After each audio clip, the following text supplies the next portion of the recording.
সারা দুনিয়ায় তো ছড়াই গেছিল, মরেই গেছিলাম।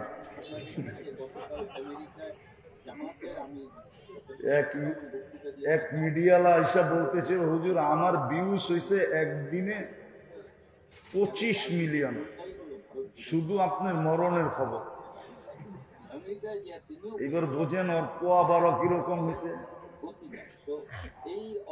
25 মিলিয়ন 24 ঘন্টায় ভিউজ হয়েছে আমার মরার খবর।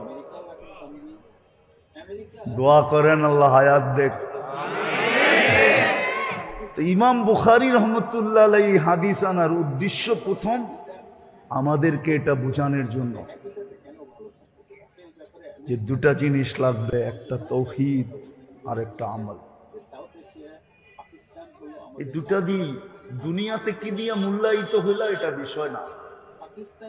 ইমাম বুখারীর কাছে এটা বিষয় না দুনিয়ায় কে কোন জিনিস দ্বারা মূল্যায়িত হলো, দামি হলো, এটা ইমাম বুখারীর বিষয় না, আল্লাহরও বিষয় না, রসুলেরও বিষয় না। ওনার বিষয় হলো যে দুটা দিয়া মূল্যায়িত হবে, একটা হলো তাওহীদ আর একটা হলো কি আমল। আরেক দল আছে আমাদের ভিতরে, এটাও প্রত্যেক বাড়ি বাড়ি আছে, এটাও প্রত্যেক বাড়ি বাড়ি আছে।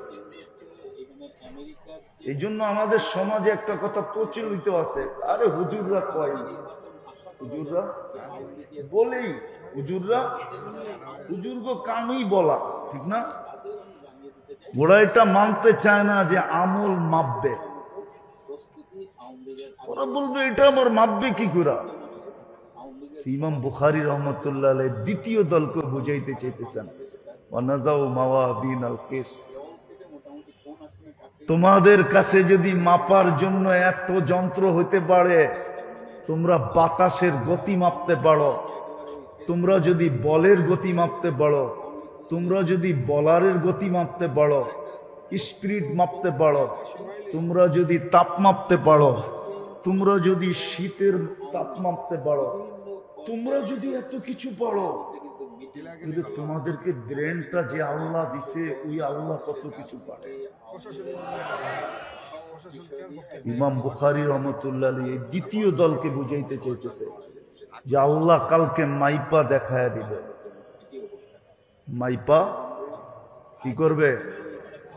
মাইপা এরকম পাল্লা দিয়া মাপবে যেটার থেকে সূক্ষ্ম আর কিছু নাই। তোমাদেরটার কত সূক্ষ্ম,